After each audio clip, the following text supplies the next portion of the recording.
Bonjour personne, c'est Seppele et aujourd'hui je vais vous faire une réclame pour NordVPN. Ou plutôt je vais vous faire une réclame pour protection anti-menace. Parce que NordVPN tu connais qu'elle. Et si tu connais pas, ça veut dire que soit tu es un enfant qui a jamais été sur YouTube et que tu utilises l'internet de tes parents. Alors range-moi ça Junge, t'as pas le droit et en plus Astronogeek des fois il dit t'es gros mauvais temps normal. Ou alors ça veut dire que t'es un vieux qui s'est jamais connecté sur internet. Alors Morortunkel, si t'es vieux et qu'une dame avec tes gros nénés elle vient te parler, c'est pas pour te fréquel. En vrai, c'est un monsieur pas du tout avec tes gros nénés que ça s'appelle un brouteur qui veut te voler le numéro de ta carte crédit. Et même si elle te montre sa photo, t'as compris? Si une dame avec des gros nénés elle vient te parler, c'est pas pour te frais. Mais si t'es ni un young ni un oldie, alors tu sais c'est quoi NordVPN parce que je t'en ai déjà parlé. Et même que je t'ai déjà parlé de protection anti-menace. Sauf que maintenant, il y a protection anti-menace pro, que ça veut dire professionnel. Je t'ai déjà expliqué que protection anti-menace c'est un thing, que ça bloque les pop-up, les cookies malveillants et les liens de phishing que la dame avec tes gros nénés elle t'envoie. Sauf que maintenant, NordVPN ils ont décidé que protection anti-menace, ça te fait carrément être un antivirus. Sauf que ils collent pas à 2h du matin que la base de signature de virus elle a été mise à jour, qu'elle. Ça, tu sais qu'est-ce que ça veut dire uniquement si tu es un vieux et que tu as l'habitude d'aller sur les internets. Et donc maintenant, protection anti-menace, il peut aussi scanner les emails, des fichiers que tu l'utilises de scanner pour vérifier que c'est pas tes virus, et quand tu fais une recherche sur internet, à côté des liens que tu trouves, il peut te dire si c'est une arnaque ou du phishing, même si c'est pas la dame avec tes gros nénés qui te l'a envoyé. Et en parlant de gros nénés, tu peux même lui demander de bloquer les sites de Zizi. Alors toi, je sais que ça te sert à rien, qu'elle, et même que tu utilises du VPN pour aller dessus. Mais si, Hope, arrête l'hypocritase, mais c'est juste pour éviter que tes enfants y vont. Quand ils seront 18 ans, tu pourras toujours leur montrer où est-ce que c'est le bouton pour désactiver. Mais en attendant, protection anti-menace, il fait qu'ils peuvent pas les voir. Et où est-ce qu'on trouve protection anti-menace? Et pas dans l'appli NordVPN. Donc mets le code Astronogeek ou bien le lien qui est dans la description. Et c'est une grosse réduction sur l'abonnement de 200 mais 4 mois gratuits.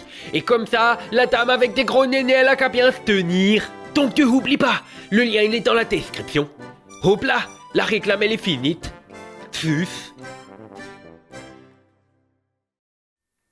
La vidéo d'aujourd'hui a été écrite par Gontran H. L'enfer, le purgatoire et le paradis. 3 lieux que beaucoup prétendent connaître à cause de toutes les images qu'on s'en fait, mais où étrangement, personne n'a jamais foutu les pieds. D'ailleurs, ceux qui disent y être allés sont aujourd'hui soit millionnaires, soit internés, selon la qualité de leur récit et la crédulité de ceux qui l'ont écouté. Mais bref, personne n'a jamais visité ni l'enfer, ni le paradis, ni le purgatoire. Et pourtant, tout le monde croit savoir à quoi ça ressemble. Des flammes pour les uns, où le diable avec sa fourche punit les méchants fumeurs de drogue, et des nuages pour les autres, où les anges nous attendent avec des harpes parce qu'on a bien fini notre assiette à table et qu'on a voté pour les chrétiens démocrates. Ajoutons un peu de soufre, quelques chants célestes et 2-3 diablotins pour le folklore. Bref, une version bien connue du service après-vente de la vie. Mais sérieusement, je suppose que vous savez d'où nous vient cette image d'Épinal de l'au-delà, n'est-ce pas? De la Bible. Eh bien non, faux, archi-faux, fake news, bullshit théologique. La Bible en vérité ne décrit rien de tout ça. Elle évoque vaguement de la ténèbre, du feu éternel, du grincement de dents, mais c'est tout. La Bible n'explique nullement dans le machin ce qu'est la déco du lieu, ne dévoile pas ses plans d'architecte, ou même l'ambiance sonore. L'idée d'un au-delà bien rangé, c'est en fait l'œuvre d'un Italien maniaquement organisé. C'est lui qui a tout dessiné, tout classé, tout hiérarchisé. Cet Italien s'appelle Dante et c'est de lui que vous viennent toutes les images que vous vous faites de l'enfer et du paradis. Et c'est de son œuvre qu'on s'en va causer aujourd'hui.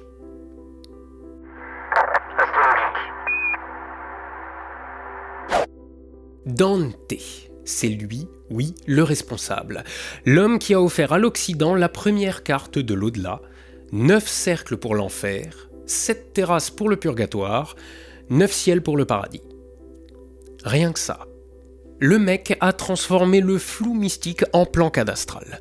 Avant lui, le croyant brûlait vaguement pour ses fautes. Après lui, il savait à quel étage ça se passait et avec qui il allait partager sa chambre. Et depuis 7 siècles, on vit dans sa carte sans même s'en rendre compte. Même les athées, les sceptiques, les amateurs d'astrologie, les réalisateurs de blockbusters américains, tous continuent de penser comme lui. Quand on dit « c'est l'enfer », on cite Dante. Quand on dit « je suis au paradis », pareil. Dante, sans le vouloir, a fourni les mots-clés du service après-vie. Mais le type a surtout réussi ce qu'aucun pape, aucun théologien, aucun coach en développement personnel n'a jamais réussi. Imposer les images officielles de l'au-delà. Il a gravé dans nos crânes des visions si fortes que même la plupart des artistes qui en parlent s'en inspirent encore. L'imagerie est même parvenue à remplacer le dogme. Le Vatican joue toujours sa comédie de 20 siècles, mais c'est Dante qui désormais fait les décors. Bien entendu, avant de juger le monsieur, il faut le remettre dans son contexte. Il n'a pas inventé ces lieux pour faire peur aux masses illettrées, non. Il a rangé le chaos métaphysique par catégories, trié les âmes et donné une logique à la peur irrationnelle du commun des mortels. En fait, il est le premier urbaniste de la conscience humaine. Devrais-je dire de l'inconscience plutôt. De sa mort même. Bref, il a pris l'inconnu universel du trépas pour le rendre compréhensible. Il a transformé le mystère en organigramme. Et si le monde entier a repris ses plans depuis, c'est parce qu'ils étaient terriblement humains. Dante Alighieri, c'est un poète, oui, mais aussi un type qu'on n'a pas envie d'inviter à un dîner. Déjà parce qu'il est mort, c'est vrai, mais aussi parce que vers la fin de sa vie, il est aigri jusqu'à la moelle, vieux garçon réactionnaire, obsédé par une gonzesse intitulée Béatrice qu'il a croisée 3 fois et qui lui a à peine souri. D'un simple salut tout innocent fait à l'âge de 9 ans à ce Dante qui en a 10, elle déclenche un poème de 15 000 vers et 7 siècles de littérature italienne. Dante la voit pour la première fois en 1274 et c'est le coup de foudre. À sens unique, mais quand même. Le jeune Dante ne la croise que 2 ou 3 fois sans jamais lui parler vraiment et il en devient dingue pour toute la vie. Est-ce qu'elle s'en doute? Rien n'est moins sûr. Béatrice Portinari, car c'est son nom, épouse finalement un autre homme et meurt jeune, à 24 ans. Dante, lui, se marie de son côté, par arrangement familial, mais il ne cesse jamais d'idéaliser Béatrice. Il en fait la figure de l'amour absolu, à la fois charnel et divine, l'incarnation de la grâce qui le conduit vers Dieu. Dans la Divine Comédie, c'est elle qui vient le chercher au paradis pour lui montrer la lumière, preuve que chez Dante, malgré son siècle, une femme peut avoir un rôle important. À condition d'être morte, évidemment.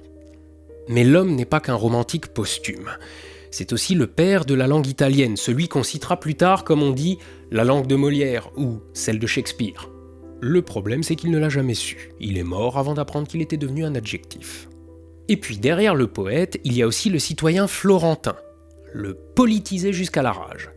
Fils d'une petite noblesse locale, il s'est jeté dans les affaires publiques avec l'énergie d'un idéaliste persuadé que la vertu peut gagner des élections. Mauvaise pioche. La politique florentine du XIIIe siècle, c'est Game of Thrones. Dante, lui, soutient le mauvais camp au mauvais moment. Résultat, banni, ruiné et menacé de finir sur un bûcher s'il ose rentrer chez lui. Florence lui confisque ses biens et sa foi en l'humanité. Et c'est sur les routes de l'exil qu'il commence à écrire sa Divine Comédie, cette revanche par la plume, ce procès universel où il juge tout le monde, amis comme ennemis, pape compris. Visiblement, Dante n'écrit pas pour être lu, mais pour que Dieu prenne des notes et le venge de ce qu'il a dû subir. C'est un poète mystique, certes, mais aussi un homme rancunier. Dans son livre, il distribue les supplices comme s'il était lui-même le divin. Derrière chaque damnation, il y a un contentieux. Et c'est peut-être pour ça que son enfer est si crédible. Parce qu'il est humain, mesquin et très personnel. Et voilà donc pour l'auteur de ce pavé vénéneux qu'on appelle la Divine Comédie.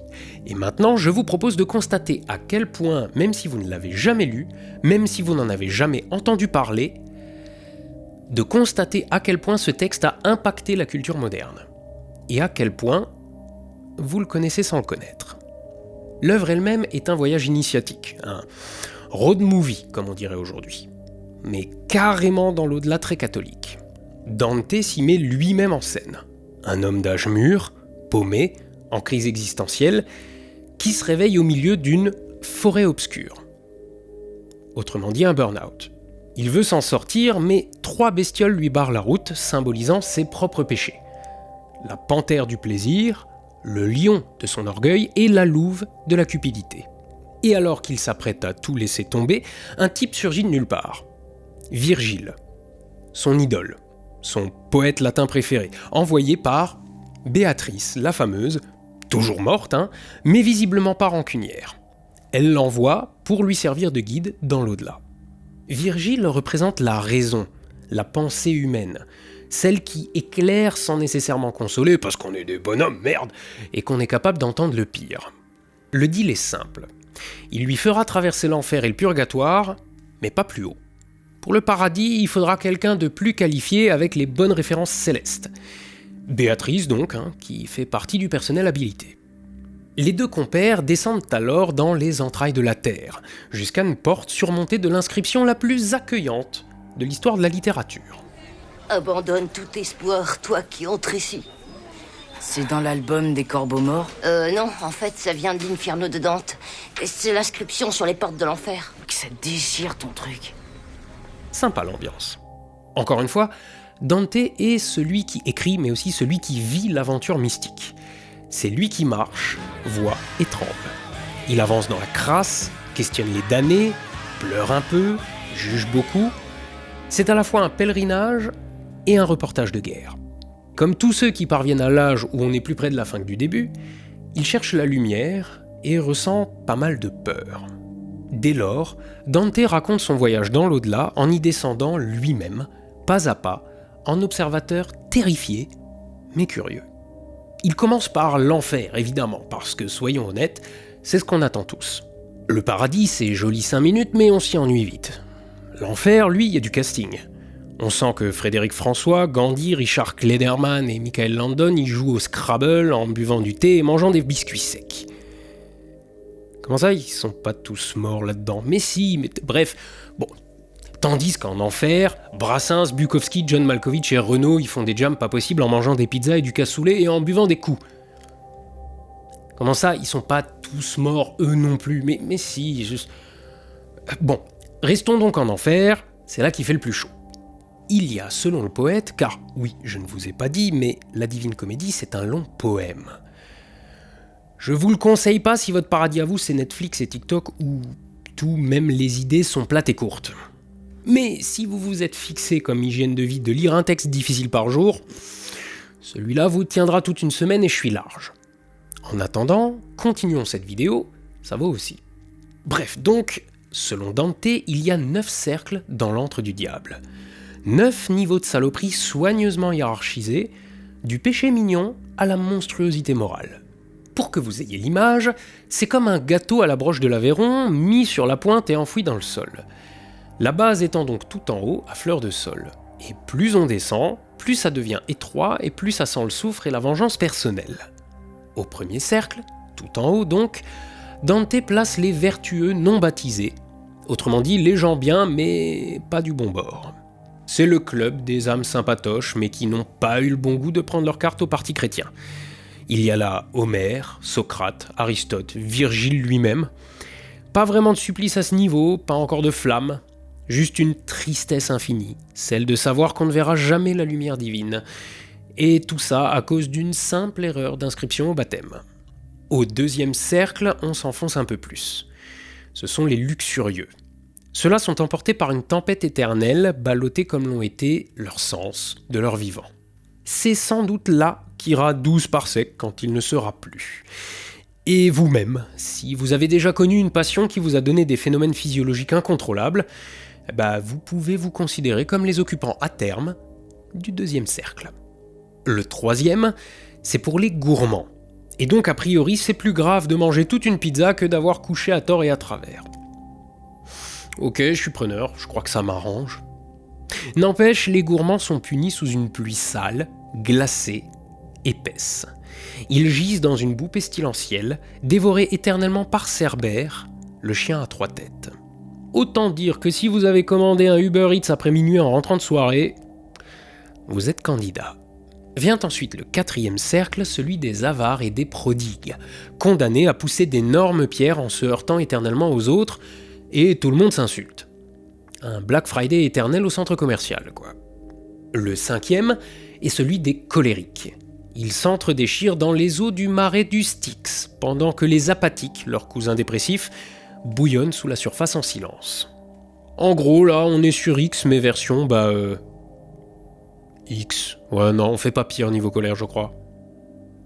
À part Blue Sky, à partir du 6e sous-sol, on commence sérieusement à souffrir. Avant, franchement, c'était de la petite bière. Ici, ce sont les hérétiques, coincés dans des tombeaux enflammés. Dante y range des penseurs, des philosophes, des sceptiques qui ont osé réfléchir un peu trop librement. On y trouvera sans aucun doute Gontran H, qui aime pourtant que l'hôtel soit accueillant, narreux comme il est. Le 7e cercle, plus bas et plus étroit encore, est réservé aux violents. Bien fait pour leur gueule, si je puis m'exprimer de la sorte, sans vous sembler trop violent. Divisé en 3 zones, c'est un parc à thème. Dans la première, les violents contre le prochain nagent dans un fleuve de sang bouillant. Dans la seconde, les suicidés, les violents contre eux-mêmes, sont transformés en arbres que déchirent des harpies. Dans la troisième, les blasphémateurs et les sodomites errent sur un sable brûlant sous une pluie de feu. À n'y bien réfléchir, où est-ce qu'on va mettre 12 parsecs au final ? Le 8e cercle, dit Malebolge en italien, est le plus inventif. 10 fosses pour 10 types d'escrocs. Flatteurs, hypocrites, voleurs, conseillers perfides, faussaires, et j'en passe. Un véritable supermarché du vice organisé. Dante y place des papes corrompus, des politiciens et des gens de théâtre. On sent bien qu'à partir de là, ses ennemis n'ont qu'à bien se tenir. Ils l'ont dans la vraie vie banni et dépossédé de ses biens, les voilà dans les profondeurs de l'enfer, d'où on ne sort jamais. Jamais. D'ailleurs, tout au fond, voici le 9e cercle de l'enfer, celui réservé aux traîtres. Là, les pécheurs sont figés dans la glace du lac Cocytus, prisonniers d'un froid absolu. À l'inverse de tout ce qu'on imagine, l'enfer finit donc par geler. C'est ici que Satan lui-même est coincé, immense, muet, battant des ailes pour tenter de s'enfuir, et c'est ce mouvement qui, ironiquement, maintient le lac glacé. Le diable, chez Dante, se punit lui-même, une image parfaite de l'homme moderne qui fait tourner la machine de son propre malheur en croyant s'en libérer. Et, là encore, si ça vous rappelle des choses, c'est pas un hasard. L'enfer, c'est ça. 9 cercles, 9 étages d'horreur organisés et 9 miroirs de nos propres travers. Dante invente l'image d'un enfer résolument terrifiant et écrit le manuel d'utilisation de notre culpabilité, sachant que si on ne culpabilise pas, c'est également un péché. Et depuis 700 ans, on s'y réfère.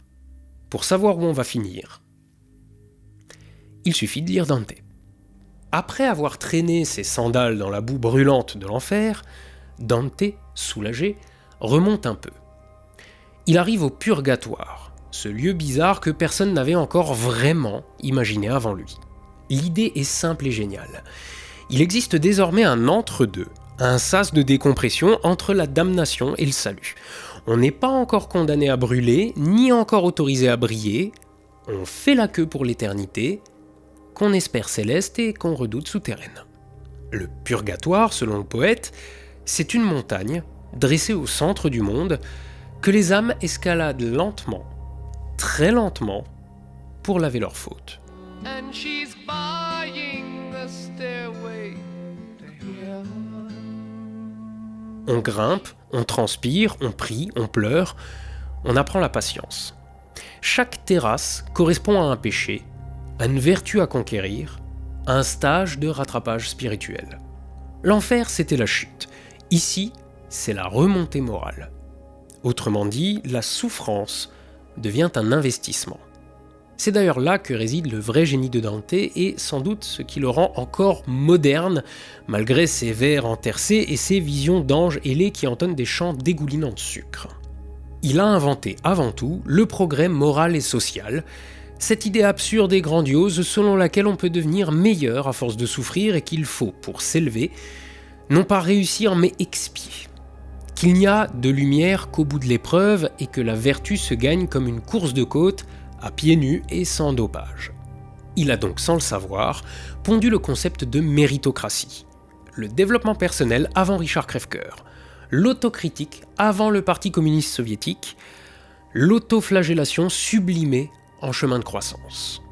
Les coachs modernes appellent d'ailleurs ça « grandir dans l'adversité ». Et si les termes ont changé, l'idée reste la même. Souffrir pour progresser, payer pour comprendre, grimper pour exister. Bref, l'ancêtre du rayon New Age de la Fnac, mais avec de la prose plus jolie. Dans ce monde suspendu qu'il décrit, chaque âme avance à son propre rythme, selon son mérite, ses efforts, ses remords et la qualité de son repentir, sous l'œil vigilant des anges qui cochent les cases du salut dans leurs grands livres de procès-verbaux. Il faut bien le reconnaître, ce concept de purgatoire, avec son ascension progressive, sa souffrance utile et sa hiérarchie de la vertu, ça a quand même une sacrée gueule pour qui a l'ambition de s'asseoir à la droite de Dieu, fût-il un simple patron de start-up. Et vous savez quoi ? Dante a tellement bien décrit la chose qu'on peut imaginer que notre société moderne tout entière est un purgatoire. On y purge ses fautes et surtout ses excès avec des régimes détox, des retraites de yoga et des excuses publiques en story. On se flagelle même pour les péchés commis par nos grands-parents, on s'humilie avec humilité et on espère qu'un jour, l'algorithme nous absoudra. Chez Dante, on gagne des points de grâce. Aujourd'hui, on accumule des likes. Plus on en a et plus on est sans doute quelqu'un de bien. Les âmes de Dante gravissent pour plaire à Dieu.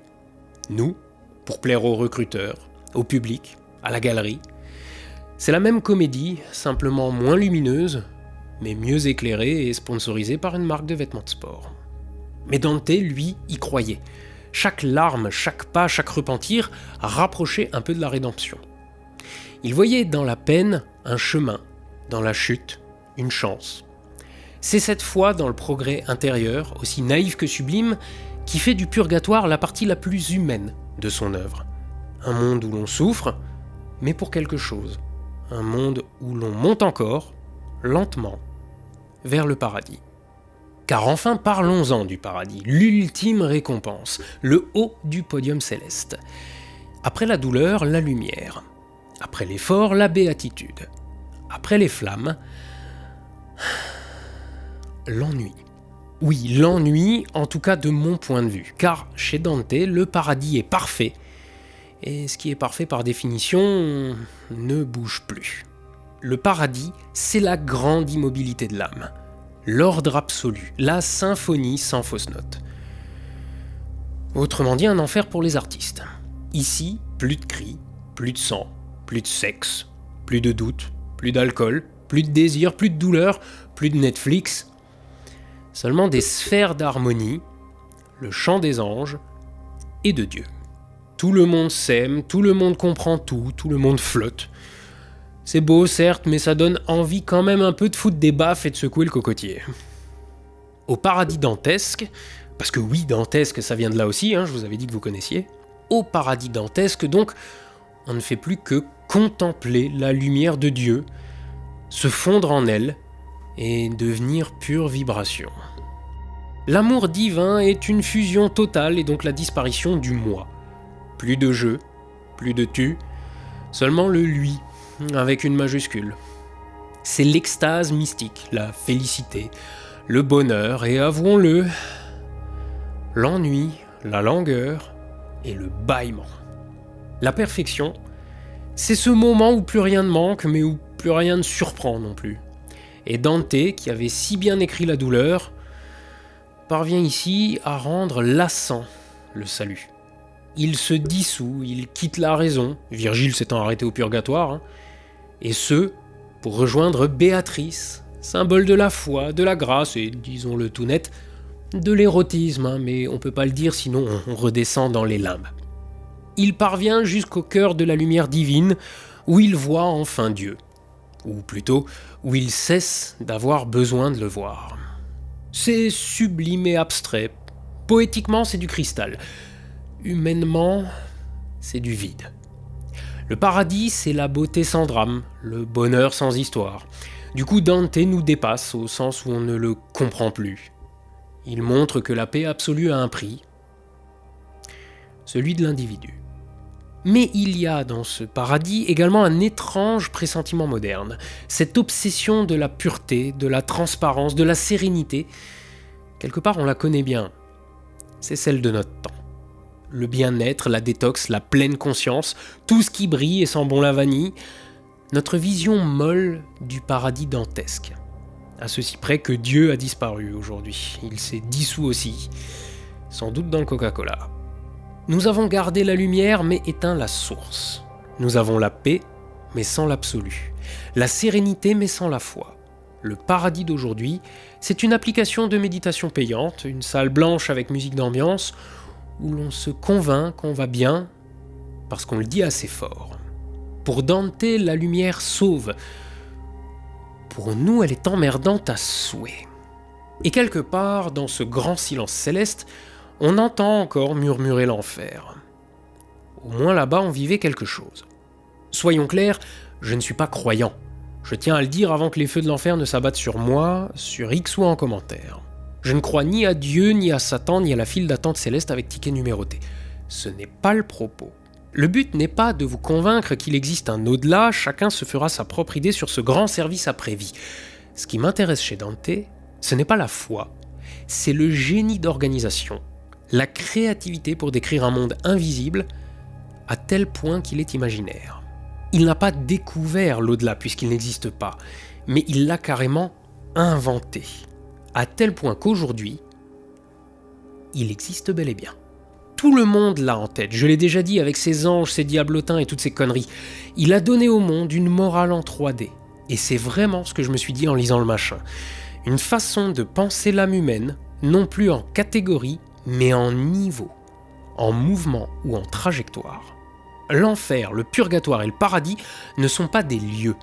Ce sont 3 états de conscience. 3 façons de se débattre avec soi-même. Et tant qu'on se débat, c'est qu'on est vivant. Son héritage est de 2 ordres. Le plus poussiéreux, c'est la vision moyenâgeuse du salut de l'âme, un mélange de dogmes et d'opus dei, c'est chiant. Et le plus vivant, évidemment, c'est ce qui nous ramène à notre époque. Le Moyen-Âge avait ses damnés de chair et de sang, nous avons nos pestiférés numériques, nos fautifs médiatiques et nos influenceurs insuffisamment pénitents. Le purgatoire, très peu pour eux, au contraire. Ils se complaisent dans un ou plusieurs des 9 cercles de l'enfer, souvent celui de la colère, de la violence ou de l'avarice de sentiments. Et nous avons gardé l'idée du jugement, mais perdu celle du sens. Dante jugeait pour comprendre. Nous jugeons pour canceller. Chez lui, tout avait un sens, jusque dans l'horreur. Chez nous, tout va vite, tout s'efface, tout recommence. Nous n'avons gardé que la punition, nue et administrative, sans transcendance. De la poésie qui ne rime à rien. Et pourtant, malgré nos clics, nos indignations à la chaîne et nos absolutions automatiques, nous continuons de penser comme lui. On parle encore de descente aux enfers, de remonter la pente, de toucher le ciel. Dante a gravé ces métaphores dans notre langage et notre langage, lui, a façonné notre vision du monde. Pour terminer, je dirais qu'on croit souvent que la Divine Comédie parle de l'au-delà, et c'est sans doute ce que je vous ai fait croire tout au long de cette vidéo, alors qu'elle parle au contraire avant tout de retour. Le mot comédie n'a rien d'humoristique, c'est ainsi qu'on appelait au Moyen-Âge les histoires qui finissent bien. Dante en a fait la trajectoire même de la conscience humaine. Descendre pour comprendre, remonter pour pardonner, contempler pour enfin se taire. C'est un livre sur le passage. On y entre perdu, on en sort apaisé, ou du moins lucide. C'est le récit d'un homme qui cherche un sens à la douleur et découvre qu'il n'y en a pas d'autre que celle qu'on se donne. Je ne suis pas croyant, mais je crois à cela, à la nécessité du sens, à l'élan de la quête. Et c'est précisément ce que Dante appelle amour, cette force qui, selon son dernier vers, meut le soleil et les autres étoiles. Une force tellement grande d'après lui qu'elle gouverne l'univers entier, le fait vivre et fait tenir le monde debout quand tout s'effondre autour de nous. Enfin, Dante montre que la pensée peut devenir une forme de prière et que la poésie, quand elle va au bout d'elle-même, devient presque une preuve que l'absolu existe, à défaut de Dieu. La Divine Comédie est un geste, celui d'un homme qui, dans la nuit de son siècle, a décidé d'allumer une lampe. Et 700 ans plus tard, on en voit encore la lumière. Levez les yeux au ciel, soyez astronogeek. Et à la revoyure.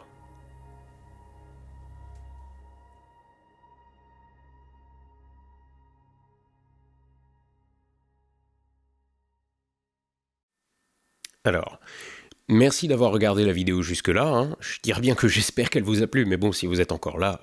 Bon, bref. Avant que vous ne partiez, j'ai un petit message à vous faire passer. C'est de la part de l'orga du meeting de la Ferté-Alais. Et en l'occurrence, il remercie tous les gens qui sont venus après en avoir entendu parler sur la chaîne.